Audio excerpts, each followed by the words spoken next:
সাদিয়া আমার লোকে এই ওষুধগুলোও খাওয়াই দিবা।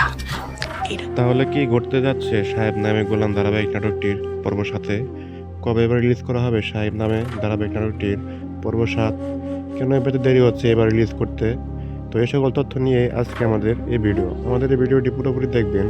আমরা ভিডিও শেষে জানিয়ে দেব সাহেব নামে গোলাম এই ধারাবাহিক নাটকটি পর্ব 7 আপনাদের মাঝে কবে কখন রিলিজ করা হবে। তো এই সকল নাটকের বিষয়ে আরও নতুন নতুন আপডেট জানতে হলে আমাদের চ্যানেলটি বেশি বেশি সাবস্ক্রাইব করুন এবং আমাদের সাথেই থাকুন। তো কিছুদিন আগে আমাদের মাঝে সাহেব নামে গোলাম ধারাবাহিক নাটকটির পর্ব 6 রিলিজ করা হয়েছে। তো এখনও যারা দেখেননি তারা অতি দ্রুত গিয়ে সাহেব নামে গোলাম ধারাবাহিক নাটকটির পর্ব 6 সবাই দেখে আসেন। সেখানে অনেক ধামাকাদার কাহিনী ঘটেছে। তো এই সকল নাটকের বিষয়ে যদি সবার আগে সকল ধরনের নাটকের আপডেট পেয়ে যেতে চান তাহলে আমাদের চ্যানেলটি অবশ্যই সাবস্ক্রাইব করে রাখুন, যাতে সবার আগে সকল ধরনের আপডেট আপনারা পেয়ে যেতে পারেন।